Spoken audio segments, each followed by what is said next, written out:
is this based on a joke with a actual girlfriend? Where did this kind of come from? Was it finding the actual cup that inspired? Like, what made you think of your Omi? Well, first of all, my Omi, my grandmother, very sweet, lovely woman. Could not be further from a demon-possessing figure that's in the film. But where this kind of came from for me was that at the start of the pandemic, being inside more, I found myself yearning to connect more with my Jewish community and my family. And I also found myself wanting to reach out to other Jews to kind of figure out their points of view, their feelings about whether it's being Jewish in America or relations with Israel, and recognizing that the prominent Jewish figures in my life, which was my mother, my grandmother, my great-grandmother, unfortunately they're all passed away. Mm-hmm. And so I kind of, in a more serious way, came from almost like a yearning to converse with them or talk with them, just to work things out about the experience of being Jewish, and then also wanting to have fun and wanting to do something that would be fun for me as an actor in my own apartment. And so kind of through that, this story was born. Did you always envision that you would play the possession part of it, both parts? Oh, yeah. Where did you get the physical, like, how long did it take you to get the look, if you will? You know, that part actually was easy. That part for me as an actor, I was thinking, what would be something fun for me to do that I know I can do that will maybe surprise some other folks? And I have a theater background, and doing, even in theater stuff, I'm always someone who's playing like an old man or a kid or some weirdo. I'm still playing like 4 or 5 roles in theater productions. So oddly enough, that part of it, I thought, oh, this is a thing I can do. This will be fun to do. I always thought of it like Jim Carrey in Liar Liar, this kind of thing. And I thought, like, that's not a thing people do a lot of anymore, kind of broad physical comedy stuff. And so I wanted to kind of find a way to do that in a more natural setting, almost. So yeah, I strangely always had some confidence about that. So was the voice tough? I mean, I love the voice. Thank you. That was really just came from me wanting to have some fun. I mean, I thought to myself, like, okay, I could go really serious with like a deep, like, Russian accent or something, or my own grandmother, she was German, or I could go that route. And then at the end of the day, I thought, like, I kind of have to make this world for myself. And if I'm having fun, then I think other people will have fun. So even the voice is like my own made up Yiddish Russian thing. I was, if anything, trying to not be very precious about it. I thought, I think people will get it. And that was really my hope, is to be less kind of, I don't know, specific to like a Russian traditional accent or something. Although I have done, I don't know, various dialects, various accents for different roles, I thought, yeah, it'll be kind of a Russian thing, and then we'll see what happens. You mentioned earlier, was that, so this is your apartment? Mm-hmm. You get to film there, perfect. Looking at your apartment from the perspective of knowing that you're going to film in it, did you look at your apartment differently after having this experience? Like, I didn't even know I had this nook and cranny here, that this works. Like, do you visualize your apartment different? I absolutely do, yeah. I got all of my crew, my bare bones crew of just maybe 5 or 6 people, was me reaching out to kind of a fancy person, and then the fancy person saying, you can't afford me, here's my assistant, they need work. And so I had a person who was kind of my props and set deck person. and he made my apartment look way nicer than it is. But just doing small things too that gave me, as someone living there, going, oh, I should get like a throw rug on my couch. That looks better. Or putting like a clock up in my kitchen, and I thought like, I should get a clock in my kitchen. That's a nice touch. Or adding different colored towels in my bathroom than I have. So it was like set deck in order to spruce my apartment up, replacing a chair with a mirror. And then I look at it on camera and goes like, oh, that was smart. I should put a mirror there instead of that chair.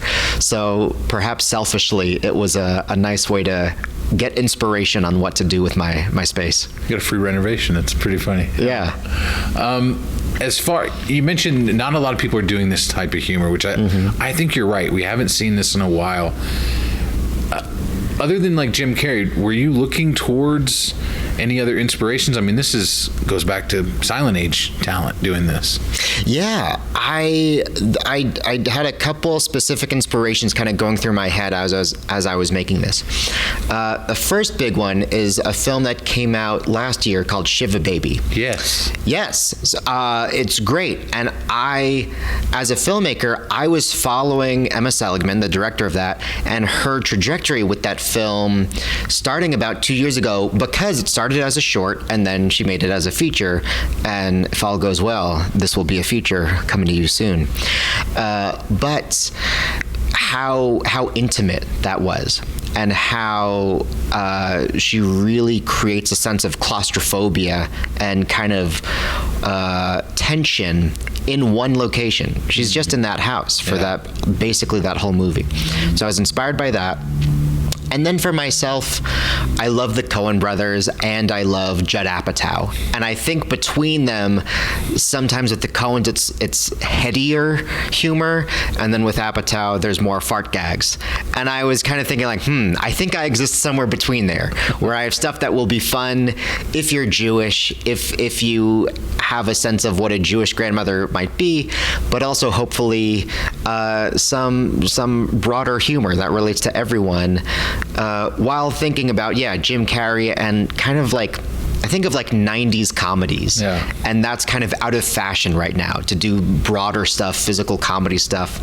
But anyone I talk to, who I'm in my 30s, don't tell anyone, but who, if they're a millennial or grew up going through the 90s, early 2000s, like Will Ferrell kind of comedies where they're a little more physical. And so, I was thinking even on a really small scale, how can I do something like that and have fun? I've always dated chicks, so my next question is having to be able to poke fun at that and be able to touch it, but also have someone that's going to feed off of it. I loved her responses when she'd be like, "What'd you just say?" I thought it was some of the best moments in the film because it was so real. Having that dynamic, can you talk to me about reaching more than just, the Jews will get this? You know what I mean? Yeah. This is, yes, non-Jews will get the Jewish material, but they'll also understand the difference of anything. Maybe someone dates a Methodist and a Catholic. It translates so well by what you've shown. How much of that was a part of your mindset for this project? Yeah, as I was writing it, I did feel very aware that on a big picture level, this is something I think is happening in this country, in the United States, which is moving forward with more multi-ethnic relationships, multicultural relationships, and combining past histories, combining different places folks come from, which I think that happens all over, and it is always difficult, I think, at its core, figuring out, okay, so my family used to do these things in a certain way, and that's how I grew up. But you do things different than I do, but we connect, and in relationships, hopefully we love each other and we want to move forward. So what do we do? How do we navigate this terrain forward, and what do we carry on from our parents, our grandparents, our great grandparents, the traditions we had, the cultural values that we had, into this multi-something future. So, those questions, if anything, I think in this country are only going to get louder if they haven't already. And it's, I think those questions are really worth interrogating, even while we don't necessarily know what the best answers are. I like being in that world of like, well, we're trying to figure it out. I don't totally know what the future looks like, but I do believe that it is important to acknowledge our past somehow, our lineage, where we've come from, while being in that murky territory of like, okay, that's where I'm from, but this is who I am and this is what I believe, so what does that mean moving forward? And so, yeah, I do think that relates to anyone from any kind of a strong religious, cultural background here in this country. Oh, I love that answer. To kind of flip it to the other side, some of the lines when she is in possession, technology intrigues her. Certain things intrigue her. I love the concept of taking someone from a certain world or certain era and you're putting them into this new thing. In thinking of potentially down the line of the feature, how much interaction will she have with her surroundings? Because I thought that in itself is a movie by itself. I loved that. Yeah. I mean, there's, I think it's like that SNL sketch, like the caveman lawyer, right? Where they're just like, there are moving cars and electricity and light bulbs. So like, yeah, that is an endless gag, and that's great. And if anything, that's more trying to find the balance of like, okay, I love cheap laughs as much as the next filmmaker. Anything to get the audience laughing and invested, I will say yes to it, and then in the editing room going like, all right, we need to move the story along. So I do think in the next iteration of this, in a longer version, that we get to see Omi in the flesh, interact with these people, with another actor, not just myself. So that seems like the next logical step for this. You said with another actor. Are you hoping to find someone to play this so that you can write or direct by itself? For the Omi character, absolutely. Okay. I'm still being me, but yes, to have a wonderful older comedic actress to step in for the Omi role, absolutely, it would be tons of fun to have another person to play off of. No, it definitely opens the doors. Yeah, I love that. What did it mean to get into Tallgrass? And also, what does it mean to show it to an audience that you may not perceive? Are they going to get all these jokes? Or are they going to get, I think they will, but to a Southern audience, I think this is a lovely treat, something different, new. That's a great question. First of all, what it means to get into Tallgrass, this is a festival that I'm coming from LA, I'm based out there, but I've been hearing about, I mean, when Movie Maker does these lists every year of the 50 coolest festivals, this has been on the list like every year for the last, I don't know how many years. And already I knew before I came here this was going to be a good experience because of how they've been emailing me. So the Tallgrass emailing people, good job. Seriously though, because there's other fests. This is my second short now, and with my first short, it also got into places. And I was able to kind of tell just via the communication, this place is supposed to be good on paper, but I don't know. They're not in contact a lot with me. And I love that. I think I was joking even 2 nights ago, there was an email that was like, drinks are at this place at 10, go. And I was like, yeah, I want to be there. I want to be a part of this community. So even before coming here, I had a pretty good expectation and of what to expect. And already, I mean, just last night at the gala, and there was kind of like the introductory thing at the Jenny Dawn's. Yeah. And already just meeting both filmmakers, but also members of the community here in Wichita, everyone has been so cool and chill and really welcoming. I've already met so many folks, and it's been really wonderful and lovely. So to that end, I was very excited to come here. This is my world premiere for OMI, and I'm so happy about that. And look, on the second part of that, there is nothing more terrifying than having a comedy and playing it before people who have never seen it and just going, oh, I hope this is funny. I hope this gets laughs from people who don't know me, who don't know the film. I mean, I've screened it with my family and just with a couple friends and other crew members and whatnot to kind of feel out, okay, maybe I need to cut that area, or, oh, that joke that I think is funny no one else is laughing at, or oh, people really like that, okay, maybe I need to do this. So I've been telling people I hope it's a comedy, and we'll find out on Sunday. Yeah, you may have to turn it into a drama if you don't get another tough story.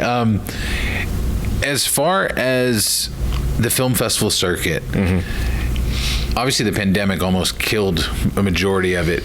How important is it to a filmmaker, especially making short films, to have a circuit that you can showcase this work? Because especially with shorts, to get it out to the public is almost, you have to find creative ways. Yeah. I feel like I've been learning firsthand that there really is no one way to get your film to an audience. There are many different avenues, even within the film festival circuit. And as an example, knowing that I have this premiere here at Tallgrass at this prestigious festival that has such a good reputation, the thing I was doing yesterday was emailing the executive directors at JCCs all over the country going, look, I'm premiering at a cool place. So maybe now in Houston and Sacramento and Charlotte and I don't know, New York, Vermont, wherever, that this can then reach those smaller communities, the niche communities. And I think the tough thing is that every film is different. And even though I might have the same goals as another filmmaker here, which is I want people to see this film, I would love if it gets picked up by someone fancy or gets some help distributed, that there are so many different routes to get to that goal. And so with a short I had a year ago and attending virtual festivals, it made it really hard to connect one-on-one. And I'm very much an extrovert, and I kind of need to be able to look someone in the eyes and say like, hi, how are you? What did you think of this thing, for better or worse? And there's, you know, as much social media as I might do to promote the film or having a virtual screening, there's nothing that replaces the live experience. You know, that's where the best contacts really come from. Even just last night, doing karaoke at 12:30 here and meeting locals after I did a really awful rendition of Say My Name by Destiny's Child, that I can meet someone and go, oh, and you just did that song? Cool, I'm Adam. Here's my thing on Sunday. Come on back. There's just no replacement for the live experience. So I'm so thrilled to be here in person in Wichita for Tallgrass. You mentioned earlier you screened it for family and friends. Obviously, they're going to love it to some extent, but what were some of the reactions you got from them that made you look at the film differently? I think my family was more concerned that this was more based on real life than it is for me. That they were like, wait, was this really your relationship with Omi? She was so sweet. And I'm like, no. It's if anything, it's more playing out my own psyche, my own inner conflicts about what it means to be Jewish today. So I think they were more concerned about that. But if anything, in a frustrating way, they were very sweet and very kind. And I wanted to be like, no, pick this to shreds. What didn't you like? What isn't working? What did you think of this music cue or the coloring of this scene? And I don't know, it's like my dad or my aunt or my sister, and they're going to be like, it's so good, it's so nice. And I'm like, I need criticism. I need, So they're all very sweet people, and I love them for that. But it's not always the best thing as a filmmaker. This voice you have with this film, I think it fits, it works. I laughed throughout. Is this the voice you're hoping to continue to do, or are you hoping just to open comedy doors, do something else down the line? Do you like this is the voice representing you right now? That's a great question. I do think the voice that I'm carrying through is very me, and it's very much my own voice. And it is kind of, as I mentioned earlier, somewhere, I think of it being somewhere between like the Coen brothers and Apatow. Somewhere in there is me with bringing my own sensibilities. And I will say, because I not only was acting in it and writing it, but directing it as well, I did learn firsthand how difficult it can be to describe that to other people, to describe it to my DP, as an example, to say, well, I'm doing this thing and this thing, and I'm kind of, this is kind of the comedy voice, and I made them a whole lookbook, of different, all the things I mentioned, of Shiva Baby and Coens and Apatow and all this stuff. And it's also, though, so hard to describe unless you already make it. So then you can show to someone and say, oh, this is what you were thinking of. Got it. And that was the first thing I realized in the editing room, was that, as an example, the first scene that I filmed of the entire short, and it was just 2 days in my apartment. I was trying to move fast through this on a weekend where I could rent some stuff for cheap. There's a scene where the character of Matt, who's possessed by Omi, is eating some non-kosher food to try to get her out of him. And that was the first time a lot of the crew saw really what I was doing. I made a little video just on my phone to send to my DP to say, hey, this is kind of what I'm thinking of. And I filmed it just in my bathroom, of me kind of going back and forth between characters.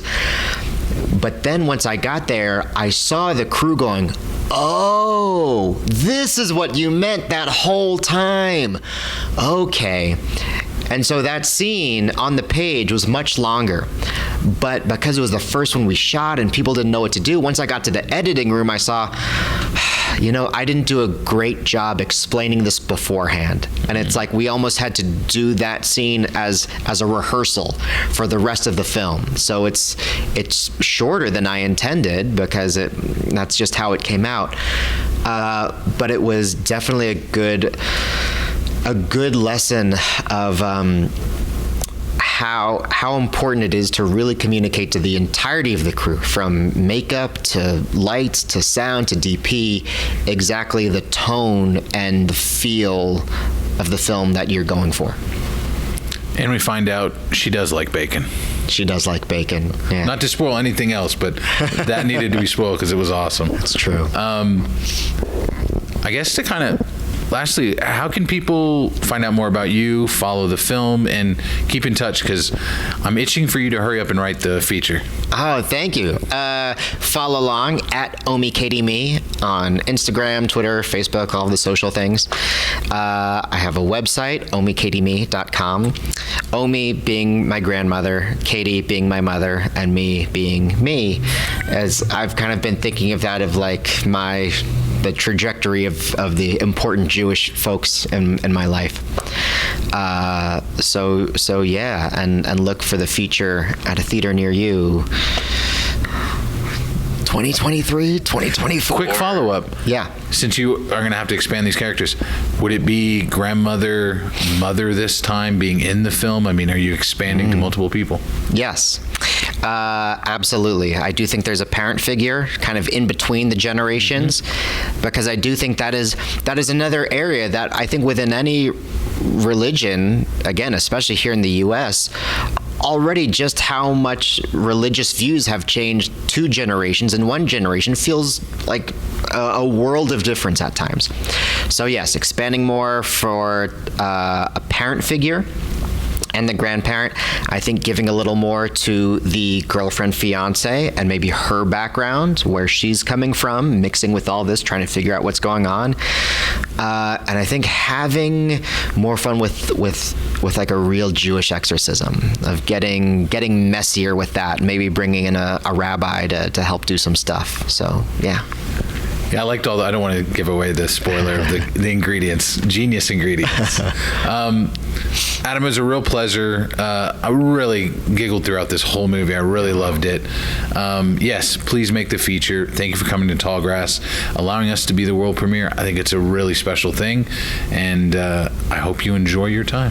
Thank you. I'm truly so honored and happy to be here premiering at Tallgrass, and I can't wait for an audience to check it out.